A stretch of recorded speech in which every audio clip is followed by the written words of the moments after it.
Hey everybody, it's Susie McMahon with my virtual book club introduction show tonight.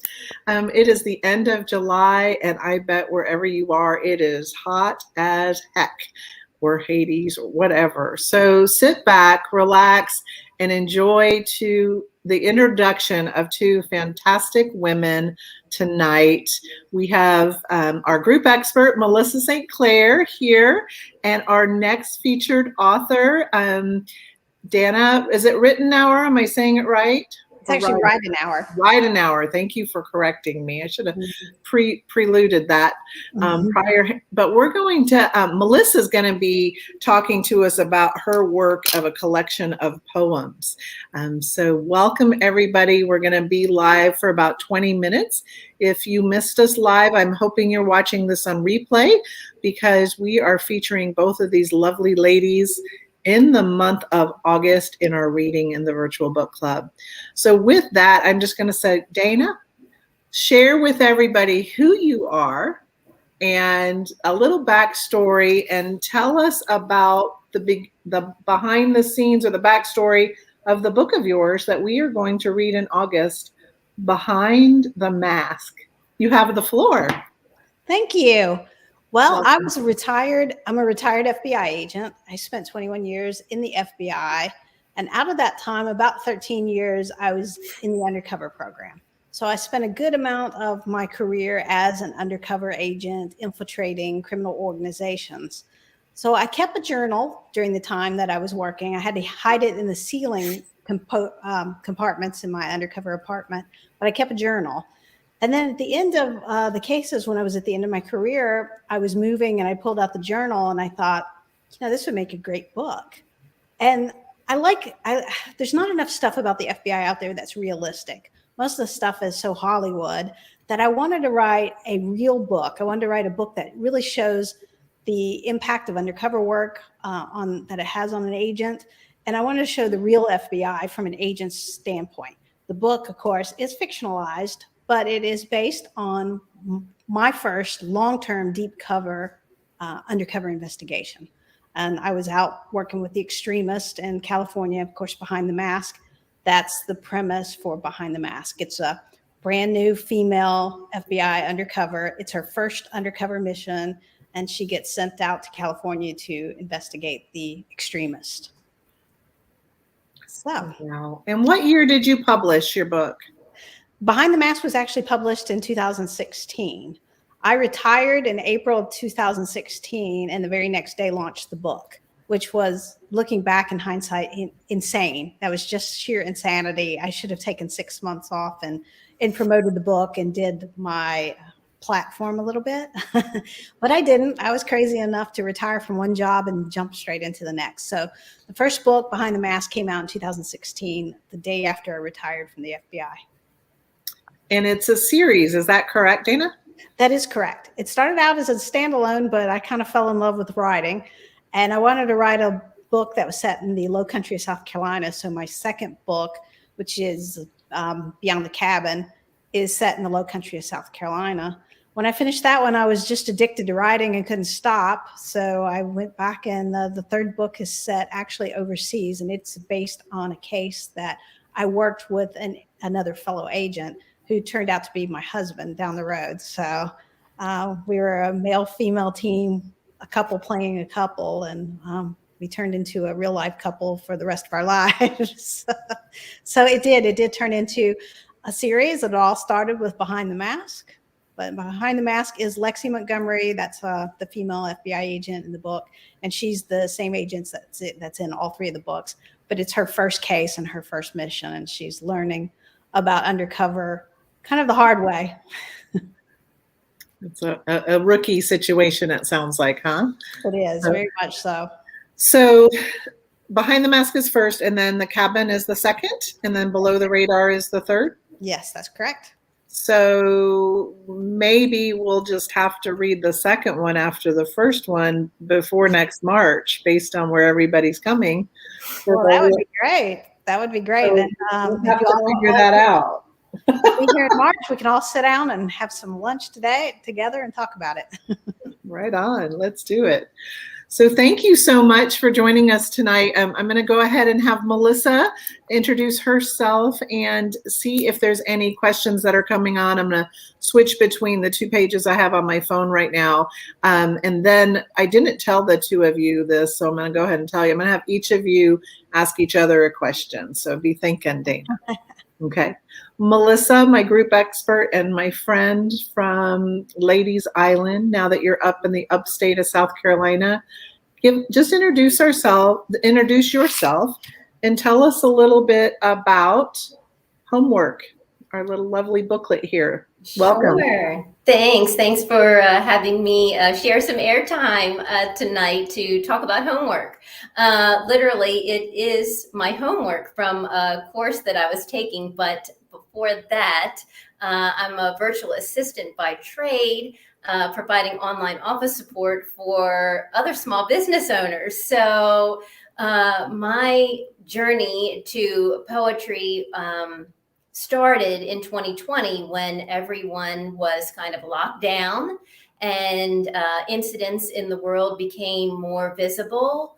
And so the asphyxiation of George Floyd was the catalyst for me to do something and to speak up about social justice. But being a white woman, where do I start? So fortunately, one of my colleagues did an introductory webinar with a trainer, Lynn Hurdle Price, and I jumped right into her first course, level 1, on the matter of race. And so through those discussions and homework assignments, I couldn't just answer in sentences and paragraphs. My thoughts and responses started to flow out, I guess, in poetry. And this book, I shared some of my writings with my husband and a dear friend. And within 2 weeks, they were both saying, you've got to do something with this. So I did. And like Dana, I published in the middle of a chaotic household move in March, but I am a huge fan of Harriet Tubman, so I wanted to launch it on Harriet Tubman Day, so March the 10th, after just moving like March the 1st. So that's kind of the backstory, and I'm continuing my studies and sharing discoveries online and through personal communication. So thanks for having me here. You are so welcome. And Melissa, I think it's so brave of you.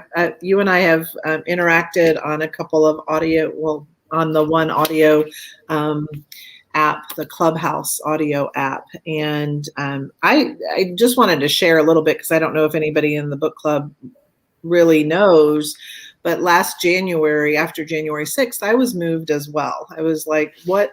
Yeah, I mean, all kinds of things moved me. But then once I joined that Clubhouse app, I ended up going into a room, and the title was What Black People Want White People to Know.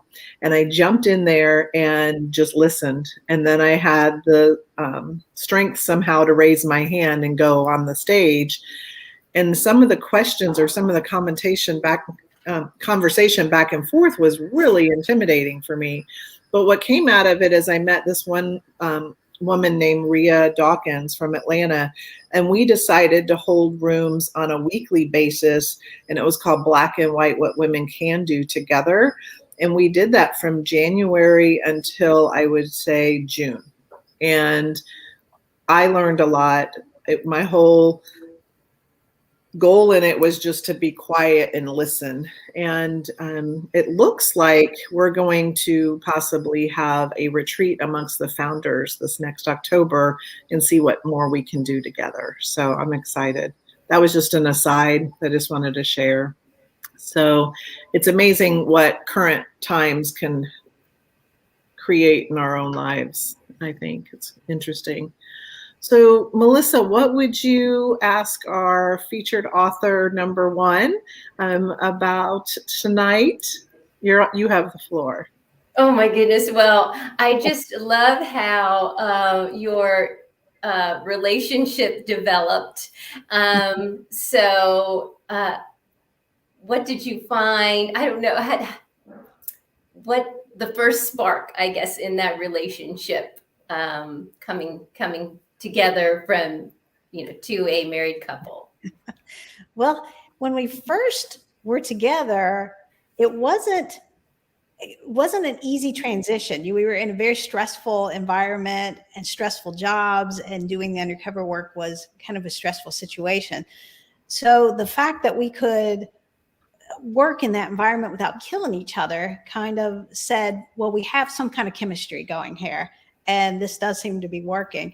And then it just kind of, we melded as a couple, we melded as a team, and then as a couple, to the point that we supported each other so much and literally had each other's backs. He was my only backup and I was his only backup, to the point that we depended on each other for everything. And marriage was kind of a cakewalk after those kind of conditions. But the first part there wasn't that initial spark. It was the initial spark was, I'm going to kill you. The love and relationship kind of fell into place after we started to really trust one another, and which is kind of what happens in the undercover world too. You have to learn to trust your partner as well. That's amazing. It is amazing. I mean, when you're saying it, it's like literal too. I mean, I don't know what conditions you were in, but gosh, goodness. And what would you like to ask Melissa? Well, I actually have two questions. Can I ask two? Yes, you may ask two. The first one is, your poetry kind of came about because of the times. But did you write poetry, or did you write as a child? It seems like poetry is kind of something that you just don't pick up and start writing one day. It seems like it's something that you kind of have in the back of your mind throughout your life. Did you not write any poetry until this point? That is an awesome question. And I'm an only child. So I did take to writing some poetry to, sort some things out, since I didn't have a sibling sounding board. But after that, it was latent. And so then, this is a crazy story. Along the way, I did a rap video for my business about standard operating procedures, because how boring is that? But I wanted to zip it up a little bit. So the rhyming maybe started then a little bit, and then definitely through the homework assignments. Okay. Well, and I was also curious, as a white woman, because all three of us obviously are, did you catch any flack from, people that might have said, what do you know? You don't understand. Did you get a little bit of backlash because of being a white female? Right. So I am in a very safe group with all white people. Our leader is a Black woman, a conflict resolution strategist. So she is a wonderful guide through this journey. So I tried to come from a place of kindness and goodness and love. So putting things out, I have gotten a little bit of flack. And guess what? It's from white men. Really? So that spurred another poem, which I have not yet revealed. But so very interesting. That is interesting. Wow. Amazing times and amazing growth for all of us. So let me just do a recap real quick for everybody that's going to watch the replay. This month of August, we are going to be reading the novel Behind the Mask by Dana. And then we're also going to read this little booklet of poems written by Melissa St. Clair. And each of these items, each of these books or these works, you can order and have them personally inscribed, like we always do, where you send. I will put the link of the jot form in the comments of this broadcast, and I will also put it in the group. And we'll have until August is right now. So why don't we say up until August 6th for people to send in their orders, and then I'll coordinate with both of these ladies to get those shipped out directly to you. Now, if someone just wants to start reading right away and isn't so worried about the personal inscription, please let me know what other places you can find the book, Dana, and also Melissa. Let everybody know. Dana, go first. Okay, well, all three of my books are available on Amazon, and they're in paperback, audiobook, ebook. So whatever format you read in, Amazon has it. Also, independent bookstores can, if they don't carry it, they can order it and get it usually pretty quick because it comes right from the warehouse. So if you prefer to go through your local independent bookstore, just take the name, the title, and they can order it for you. Or it is available on Amazon. Fantastic. And Barnes & Noble as well. Oh, what was that? I'm sorry? And Barnes & Noble as well. Any major bookstore. Great. And Melissa, if someone doesn't go through me to do the jot form and order from you, what is the best way for someone to get their hands on Homework, a collection of poems? So Homework is also available on Amazon in paperback and Kindle. And I can drop a link or share the link with Susie to my webpage, dedicated webpage for the book. You can order through there directly through Amazon, or working out to get it directly from me. Awesome. Thank you. And then as we are wrapping up today, I just want to thank both of you for your time. I'm sure you're enjoying being in air conditioning right now. I know a lot of interactivity on social media is really low in the month of July because people are traveling. I almost jokingly, but not jokingly, wore a mask for the beginning of our broadcast because I'm getting a feeling in the pit of my stomach that we're all gonna, I don't know. I hope that we can continue to travel the way that we are, but let's just be really careful and let's be really smart. At that, I just wanted to ask real quick, because we have a couple more minutes till we were gonna wrap up at 7:20. What is your current read? If it's not something from the book club, what are you reading now, Melissa? And then what are you reading now, Dana? I am sneaking in a book called Second Chances by Craig Grossi. He also wrote Craig and Fred. Fred the Afghan is his dog that he rescued while a Marine on deployment. So some great books. Fun. And I'm reading Beloved by Toni Morrison right now. I don't know how, it seems like the whole world read it and I missed it. So I'm reading Beloved. Wonderful. How big of a book is it? Is it a typical 300, 350 page book, or is it a real big one? No, I think it's around 400. Yeah, that's nice. I keep wanting to try bigger works, and I'm just like, no, I'll just stick with that. I love this size. And Melissa, your size is even. Mine's a breeze. I was like, woo, done, got it. Well, ladies, do either of you have a question for me? Thank you again for being on tonight. A reminder to everybody, we're finishing up Arctic Fury by Greer McAllister, and that meeting will be, oh Lord, sorry.